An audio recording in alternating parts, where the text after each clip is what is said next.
Today I will show you a biography, comedy, drama film from 2011, titled The Intouchables. Spoilers ahead. One late night in Paris, Driss is driving his employer Philippe through the city. When waiting in traffic gets too boring, Driss breaks the speed limit and begins driving quite fast, dodging other cars and not caring about traffic signs. This causes the police to go after him, and Driss bets €100 that he can lose them, but after driving under a bridge, the cops catch up by ambushing them from both sides. Driss doesn't look too worried though, and this time, he bets €200 that he can get them an escort. The cops make him leave the car and he starts acting then, behaving offendedly and telling them Philippe can't move and he was taking him to the hospital. The officers find proof of this when they find the wheelchair in the truck and, when approaching Philippe, they see him convulsing, which is also an act. Seeing as it's an emergency, the cops forgive Driss for breaking the speed limit and offer themselves as escorts on his way to the hospital. To celebrate winning the bet, Driss plays September by Earth, Wind and Fire, and when they arrive at their destination, he shares a smoke with Philippe as soon as the cops are gone. Driss promises he'll handle it and drives them away just before the hospital staff could find them. This friendship began many months ago. Philippe and his assistant Magali are holding interviews to find a new caretaker for him, but it isn't going too well, because all applicants have very standard or awkward answers to their interview questions. But they're suddenly surprised when Driss storms in, ignoring the fact it isn't his turn quite yet, because he only wants some papers to be signed saying they won't hire him so he can get the unemployment benefits. He's blunt and a little rude, even hitting on Magali, but Philippe finds him amusing and asks him to come back the next day for his signed papers. Driss goes back to his home in a humble neighborhood and tries to take a bath while all his little siblings bother him, only managing to get it done in time thanks to his sister Mina, who is a bit older than the others and more responsible. While waiting for their mom to arrive, he looks through the window and notices his brother Adama getting out of a suspicious car. When the boy enters the apartment, he just says he was at school and leaves again after grabbing his bag, causing Driss to be even more sure that he's up to something. In the evening, his mom arrives, and he gives him a Fabergé egg he stole and tells her he's been away on vacation when she asks. She isn't happy to see him though, because he disappeared for 6 months and never called, and now he's shown up out of nowhere as if her home was a hotel.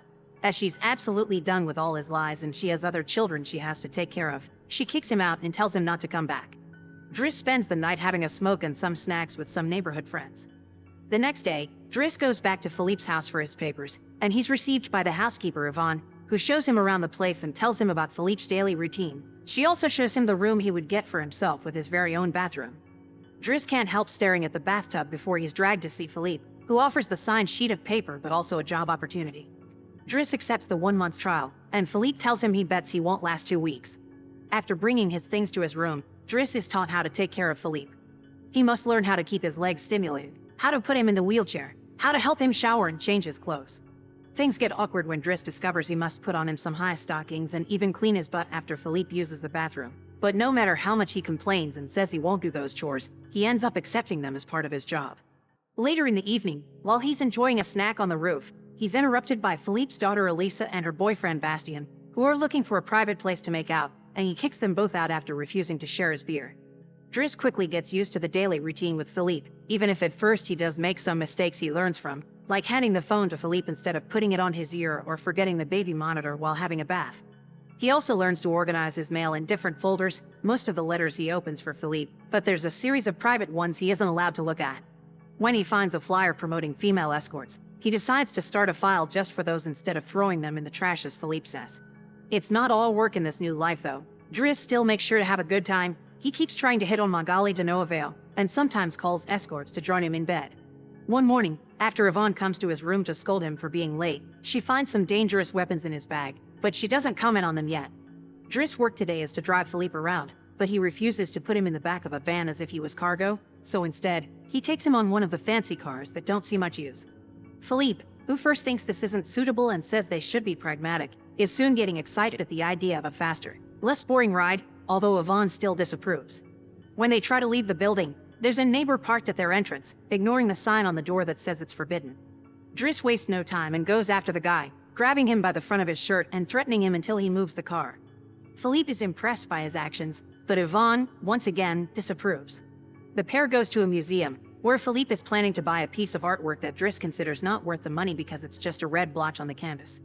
Afterward, Philippe meets with a relative of his, who tells him everyone is worried about Driss since he can be violent. He's also discovered he has a criminal record, but Philippe doesn't care. He appreciates Driss because he doesn't pity him and doesn't mind joking around with him. After another failed attempt at hitting on Magali, Driss has dinner with Yvonne in the kitchen while listening to Philippe dictate a letter to Magali. Claiming it's a private conversation, Yvonne turns off the baby monitor and proceeds to explain what's going on. Philippe is pen pals with a woman called Eleanor. Those are the letters he didn't let Driss open. But he's never met Eleanor in person. Their relationship is purely epistolary. Speaking of love, Driss teases Yvonne for the looks the gardener gives her all the time before going to bed. He's trying to sleep when he hears some weird sounds coming from the baby monitor. Philippe is having trouble breathing. Not being capable to ignore him even if he tries, Driss goes to his room and gently guides him through the attack with soothing words and a wet cloth to wipe his face. Philippe eventually falls asleep, only to wake up again moments later, saying he needs air. This time Driss doesn't hesitate. He puts Philippe on the wheelchair, covers him with blankets, and takes him out for a stroll by the river. This is the first time Philippe has seen Paris at night in a long time, and now he's more relaxed. He explains to Driss that the medicine can only do so much and he sometimes experiences phantom pain. When they see some girls walking by, Philippe also confesses he isn't capable of pleasuring a woman because of his situation, but he still can enjoy some satisfaction when he gets his ears massaged because they are sensitive zones. When the phantom pain threatens to appear again, Driss shares one of his joints with Philippe, who is skeptical at first but ends up loving it. Afterward, they go to a restaurant, where they joke around while sharing a meal, and Philippe decides to share more of his story. He met his wife when they were students, and shortly after they got married, she had 5 miscarriages and was diagnosed with an incurable, terminal illness. That's when they adopted Elisa. Philippe has always loved competitions, extreme sports, and speed, and a paraglider gave him that. It was during a paragliding session that bad weather caused him to crash and break his vertebrae, although he still thinks his real handicap isn't the chair but living without his wife. After joking around some more, Philippe remembers the date and realizes Driss has passed his 1-month trial, so he's now officially hired. But he needs to start by bringing back the Fabergé he stole because it was a gift from his wife. She would give him one every year, and he has exactly 25, matching their time together. The next day, Driss goes to talk to Mina when she's leaving school, who's a bit offended because he hasn't been answering her messages except to ask her to look for the egg. She also tells him about some cops that have been calling their home. Afterward, he visits Adama, who confesses he was found with 30 grams on him. Driss wants to take him to lunch, but Adama refuses and instead gets in the same suspicious car from before. Later on, Driss is allowed to be present while Philippe dictates his letter for Eleanor to Magali. He thinks this purple prose is very boring and that Philippe should be more direct. He's also baffled to hear that this has been going on for 6 months and they never exchanged pictures. When he finds her phone number on one of the letters, he takes it as a sign and calls her, obliging Philippe to take the phone and finally speak to her outside the written word. Their conversation goes so well, Philippe is now on the phone with her all the time, even right before he and Driss attend the opera, during which Driss laughs and makes fun of the costumes. The next day, Driss convinces Philippe to accept to exchange pictures with Eleanor and chooses one of him in the wheelchair. Afterward, while he's painting, Elisa bursts into his room to ask him for cigarettes and makes fun of him for trying to be artistic. Getting angry, he kicks her out before going to see Philippe, who is currently asking Yvonne to change the chosen picture for one of him when he wasn't quadriplegic. She hides the picture inside the escort file right before Driss burst in, complaining about Elisa and telling Philippe he needs to discipline her, something Yvonne agrees with. Philippe agrees to talk to her, but he's mostly surprised when Driss lets it slip that he's been painting. Days continue to pass, and the friendship between Philippe and Driss continues to grow. Driss takes him to play in the snow and brings him with him when he goes out for a run. Philippe gets him his first suit and scolds his daughter while Driss listens to him through the baby monitor. When Driss finishes his first painting, he shows it to Magali, who slaps him when he tries to kiss her. Philippe, however, likes the painting and promises he'll try to sell it. The two of them have a great time with each other, enjoying things like getting a faster car, sharing joints, and even hiring escorts together. When Philippe's birthday comes, he isn't very excited about it. Every year, he pretends to be surprised that they're throwing a party and has to meet with all these relatives that only come to see him on the date to check he's still alive. Philippe says it'll all be rather boring. While he and the guests enjoy some live classical music, Driss searches for Elisa, who is crying in her room after having taken some of Yvonne's pills, which won't kill her as she expected. The reason why she's sad is that Bastien broke up with her and called her a tart, so she asked Driss to talk to the boy, which he accepts to do for a price. Meanwhile, Philippe is showing Driss painting to his relative and manages to convince him to buy it for 11,000 euros. Driss goes back to the dining room and chats with Yvonne, who tells him Magali is in a relationship with someone named Fred, but things are rather rocky at the moment, giving Driss hope. As the party begins to die down, Philippe makes Driss listen to some of the most important songs in classical music history, but he can only joke in response. After the band is done, he brings his iPod and plays Boogie Wonderland by Earth, Wind and Fire before he starts dancing right in the middle of the floor. He's an incredible dancer and he even convinces the rest of the party to join him and dance with him, which Philippe enjoys watching. Later, when putting Philippe to bed, Driss opens Eleanor's latest letter to him. She sent her picture, showing she's rather pretty, and is telling him they should meet next week when she visits Paris. When the day of the date comes, Yvonne and Driss put Philippe through dozens of outfits until they find the perfect one. And since it's Yvonne the one that will take Philippe to the date, Driss uses his day off to visit Bastien and threatens him until the boy accepts to apologize to Eliza and to bring her croissants every day. He also asks him to fix his hair.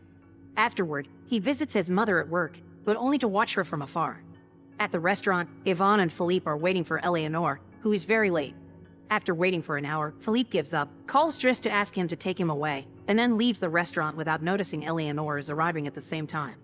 That same night, Philippe takes Driss with him in his private plane and gives him the money he got for selling the picture, making him immeasurably happy. They make it to the countryside the next morning, and Philippe decides to go paragliding, dragging Driss with him as well. Driss doesn't want anything to do with it, but after initially freaking out, he ends up enjoying the experience.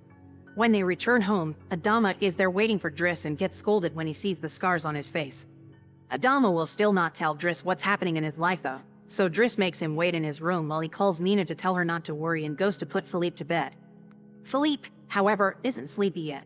After making Driss look at a painting with him, he asks him about his family, which Driss at first doesn't want to talk about, but eventually gives in. It turns out Adama technically isn't his brother and his parents aren't actually his parents, they're his aunt and uncle. They fetched him from Senegal when he was 8 because they couldn't have kids, and his real name is Bakari Bassari, but because other kids had that name, they called him Idris, and that became Driss. One day, his aunt miraculously was able to conceive, and after his uncle died, there were other men and more kids as well. In the same way Driss had talked to him about Elisa, Philippe points out that Adama needs discipline, so he fires Driss so he can be there with his family because he can't spend his whole life taking care of an old man. The next morning, after Bastien has brought his daily croissant while wearing a better hairdo, Driss packs his bags and gets ready to go. Magali comes to say her goodbyes, and when Driss tries to hit on her one last time, Magali introduces him to his significant other Fred, which is short for Frédéric. Turns out Magali isn't interested in men, and Driss gives up on the spot. On his way out of the house, he gives the baby monitor back to Yvonne and teases her for having lied to him about Magali just to mess with him. In return, she gives him the escort file he had started, and he's disappointed to find the picture he had chosen is hidden there. Driss throws away the file, but he keeps the photo for himself. Once outside, he finds a car once again blocking the entrance, so he asks him to move away even if he doesn't work there anymore. When Adama calls him out for it, Driss says it's a matter of principle.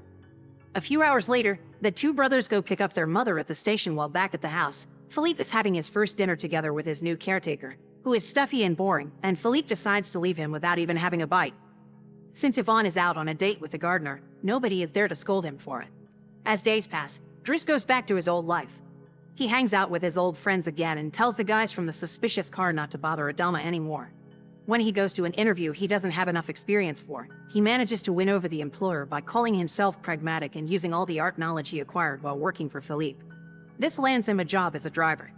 Philippe continues to dislike his new caretaker and is in a constant bad mood. One night, he refuses anyone in the house to help him with his phantom pain, so Yvonne calls Driss and asks him to come over. That's how they find themselves in the situation from the beginning, with the cops chasing after them first and escorting them to the hospital later. After that little adventure, Driss drives Philippe to the coast, and the sight of the sea helps Philippe calm down. Sometime later, Driss takes care of Philippe's overgrown beard before taking him to a restaurant for lunch, but he doesn't stay because someone else will be making Philippe company today. Driss wishes him luck and finally gives him back his egg before leaving, and Philippe starts worrying about being alone until he sees who his date is, Eleanor, who is delighted to see him and doesn't mind the chair at all. The real Count Philippe Pontserrat Borgo now lives in Morocco. He has remarried and has 2 daughters. The real Driss, actually called Abdel Yasmin Sella, has his own firm and is also married with 3 children. The 2 men continue to be very close friends to this day. Make sure to subscribe and turn on notifications so you can watch more videos like this. Thanks for watching.